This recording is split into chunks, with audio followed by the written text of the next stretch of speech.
যুক্তরাষ্ট্রের বাইরে নির্মিত চলচ্চিত্রের উপর ১০০% শুল্ক আরোপের ঘোষণা দিয়েছেন মার্কিন প্রেসিডেন্ট। সোমবার সামাজিক যোগাযোগ মাধ্যম ট্রুথ সোশ্যালে এ হুঁশিয়ারি দেন ডোনাল্ড ট্রাম্প।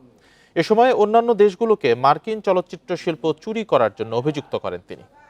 তার দাবি, মার্কিন চলচ্চিত্র নির্মাণ আন্তর্জাতিক প্রতিযোগিতার কাছে হেরে যাচ্ছে। বিশেষ করে ক্যালিফোর্নিয়া মারাত্মকভাবে ক্ষতিগ্রস্ত হয়েছে। তবে শুল্ক কবে থেকে কার্যকর হচ্ছে তা নিয়ে বিস্তারিত কিছু জানাননি ট্রাম্প।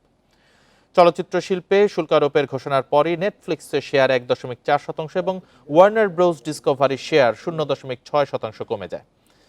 এছাড়া যেসব দেশ যুক্তরাষ্ট্রে ফার্নিচার তৈরি করে না তাদের পণ্যের উপরও বাড়তি শুল্ক আরোপের হুমকি দেন ট্রাম্প।